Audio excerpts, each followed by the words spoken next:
राजस्थान की एक जो है वो मीटिंग करेंगे और उसमें ये निर्णय लेंगे।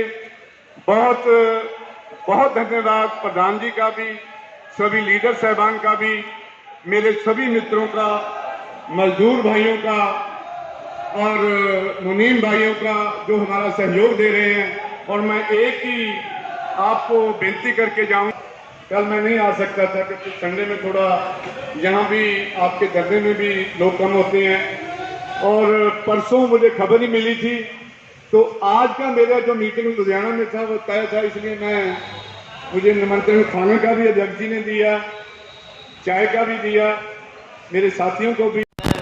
देखिए, ये पंजाब का, हरियाणा का, चंडीगढ़ और राजस्थान का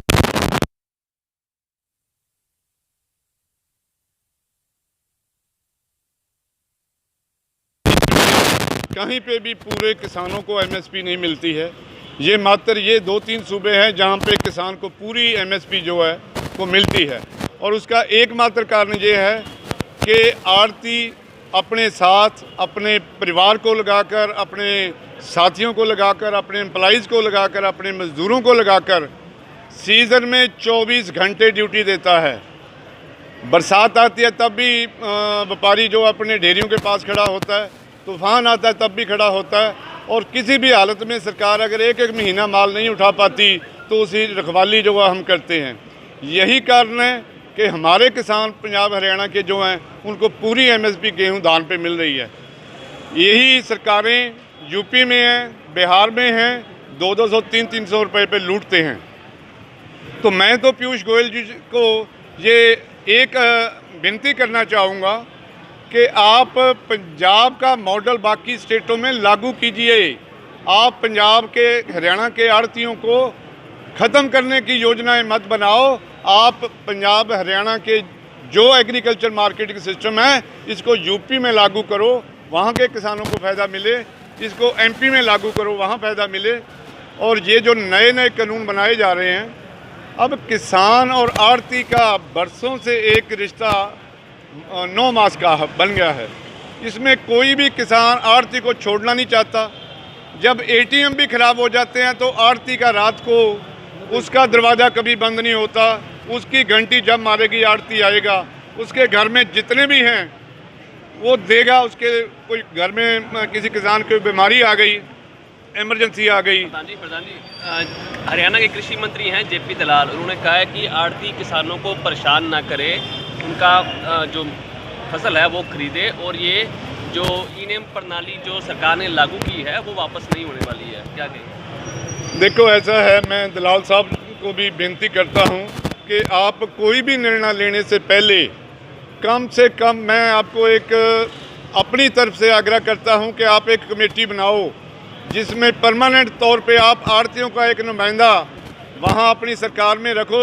जब भी आपने मंडियों के बारे में कोई फैसला लेना है, फैसला लेने से पहले आपका जो वहाँ एडवाइज़र है आड़तियों का, वो उसको मतलब पास करे, तब आप वो कानून लाओ। आप अफसरों के कहने पे ऐसे कानून ले आते हैं, अब जब आपको वो वापस लेने पड़ते हो तो आपकी इज्जत का सवाल बन जाता है। अब पूरी सरकार को ये पता चल गया है कि ये हमसे गलत फैसला हो गया है। ई नाम पे कोई वस्तु किसान बेचने के लिए तैयार ही नहीं है। अब ये फ़ोटो पे कोई चीज़ कैसे बिक सकती है जी? ये तो दाने दाने में फ़र्क है, एक डेयरी का दूसरी डेयरी से फ़र्क है। अगर फ़ोटो खींच के आप उसको बेचना चाहोगे बेंगलोर के व्यापारी को, वो यहाँ का माल कैसे फ़ोटो पे ले सकता है? ये पूरी तरह से ये जो ई नाम है पॉलिसी बनाई गई है, मैं तो कहता हूँ इसको स्क्रैप करना चाहिए। इसने किसी की भलाई नहीं की। ये 5 साल से गवर्नमेंट का ड्रीम प्रोजेक्ट रहा है, अब ये फेल हो रहा है, तो इसको ज़बरदस्ती लागू करने के लिए ये कानून बनाया गया है। और हरियाणा में क्योंकि बीजेपी की सरकार है तो यहाँ पे सख्ती से निर्णय लिए जा रहे हैं। मैं आज ये जो कृषि मंत्री हैं दलाल साहब, इनको बेनती भी करना चाहता हूँ और एक अपनी तरफ से ये ऐलान भी करता चाहता हूँ कि अगर आपने इसको 2 दिन में वापस नहीं लिया और हरियाणा के जो आड़ती लोग 10 दिन से कुरा रहे हैं, आपने इनकी पुकार नहीं सुनी, तो 1 अक्टूबर से पंजाब, हरियाणा, चंडीगढ़, राजस्थान के जितने भी आड़ती हैं और जितने भी हमारे साथ किसान जुड़े हैं, हम बॉर्डरों पे तीनों बड़ी सड़कें जो हैं डब वाली बॉर्डर पे रोकेंगे, खनौरी बॉर्डर पे रोकेंगे और हमारा जो शंभू बॉर्डर है वहाँ पे रोकेंगे। पूरा हरियाणा का आड़ती शंभू बैरियर, खनौरी बैरियर और डब वाली बैरियर पे बैठेंगे, क्योंकि हमारी शांतिपूर्वक हमारे भाइयों की 10 दिन से जो लड़ाई चल रही है इसकी तरफ सरकार ध्यान नहीं दे रही। अलग अलग ढंगों से इनको तोड़ने की कोशिश की जा रही है, अफवाहें फैलाने की कोशिश की जाती रही है। लेकिन मैं दाद देता हूं पूरा हरियाणा के आड़तियों का और किसानों को भी ये विनती करता हूं कि भाइयों, ये आड़ती जो लड़ाई लड़ रहे हैं, ये अडानियों के खिलाफ लड़ाई लड़ रहे हैं, ये आपकी लड़ाई लड़ रहे हैं। अगर आड़ती ख़त्म होगा तो अडानी आपकी ये सभी फसलें जो है आधे दाम पे लूटेगा। आप हमारा साथ दो, आप बिल्कुल इस बात पे किसी सरकार के भर में मत आओ। Thank you.